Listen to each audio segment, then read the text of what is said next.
Welcome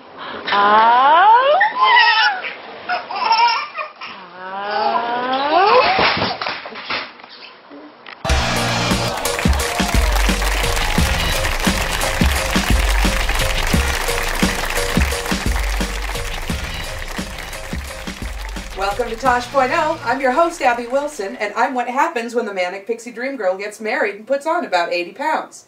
Tonight on Tosh, the Dark Knight rises for a web redemption, but first let's take another look at that child endangerment suit. Here's the wind-up. And here's the pitch. That's why babies don't have wheels. Let's just hope for everyone's sake that it's an abominable snow baby. What do you mean, why? Bumbles bounce! Now you know the party's getting good when somebody ends up on the roof. There you go. Stratton, if you're going, you gotta commit, dude. No, Stratton, you gotta go. You want me to throw you a beer? Maybe you go. Oh, shit! I think maybe he doesn't need another beer. Maybe somebody just slipped him a roofie. Do you think they had moonshine at this barbecue?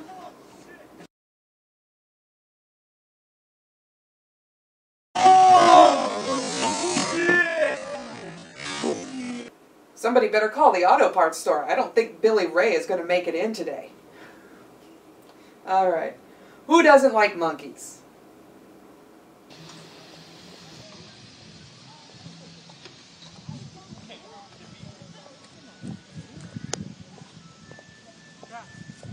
Ah, Jesus Christ! I'm guessing this guy doesn't like monkeys. Jesus Christ! Curious George will cut a bitch. Don't they know better than to trust a monkey that's scaling a building?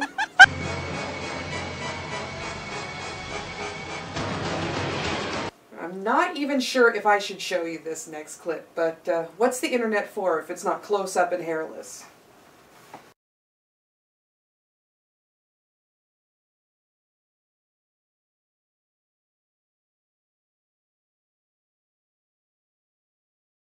That is not how I expected that video to end.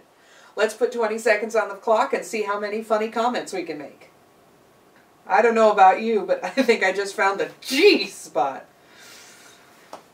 Is the other eye brown? Is this what they mean about the third eye giving you special abilities? Would a finger bang leave you third eye blind? Or would that just be Three Stooges fetish porn? I think Freddy just got fingered. So, Wile E. Coyote's latest strategy for catching the Roadrunner? Hosting a rave.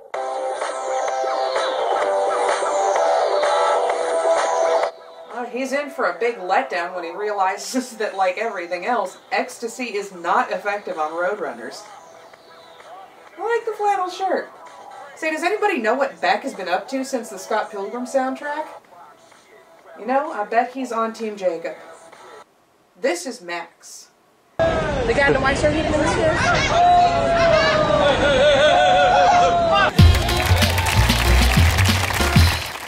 Max makes a living dressing as a giant bat and fighting crime. Or possibly committing it. It's kind of hard to tell. You know, Los Angeles is a pretty rough town. Every year, thousands of people move there. And every year, thousands of people move right back into their parents' basements. It's hard to get a job when the greatest accomplishment you have thus far is being the second lead in your high school's production of Once Upon a Mattress. Hollywood eats its young, and the competition is fierce, so it's inevitable that some people will end up in the seamy underbelly that is street performance. And you will never find a more wretched hive of scum and villainy than Hollywood Boulevard itself, where actors and hobos dress in homemade costumes and take pictures with tourists for money. Oh wait, how the f*** did that get up there? The Hollywood characters who work their way in everything from zombie movies to late-night TV. But they still managed to get banned by the man for a few months last summer.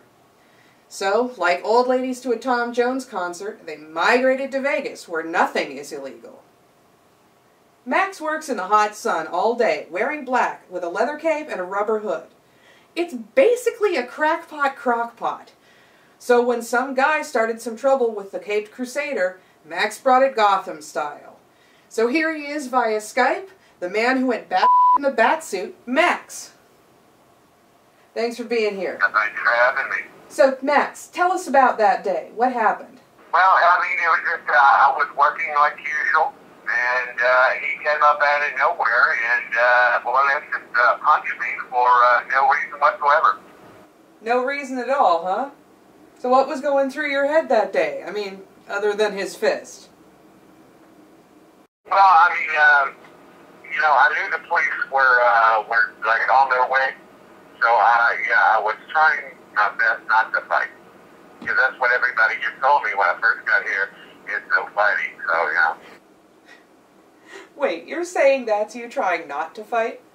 Well, the fighting looks kind of spasmodic. I gotta admit that one. So, but you know. Well, your crane technique is pretty good, but I think your crouching tiger might need some work. You know, the biggest trouble with it that I had during the fight is the cape. The cape, yeah, is very heavy and very awkward to fight in, and of course, it kept getting in the way. So, yeah, the cape is probably the biggest drawback that I had during the fight. So, villains have better work uniforms. Good to know. Have you heard anything from that guy since?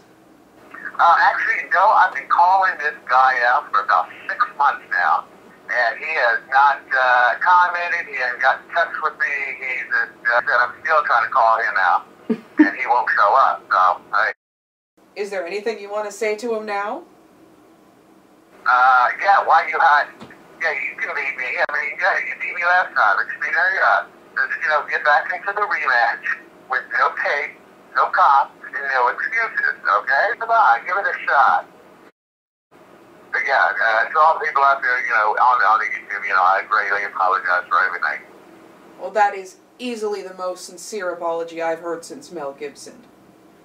I'm definitely the hero that Las Vegas needs, but, you know, it's not the one it deserves. Well, and there you have it. We'll be right back with more videos of people trying to impress someone who's probably not going to be impressed. But first... Just slipping like ice and silk socks. The cover of your album be the back of milk. See, I'm a nigga, hit a shit like a old timer. Mama, I think I'm a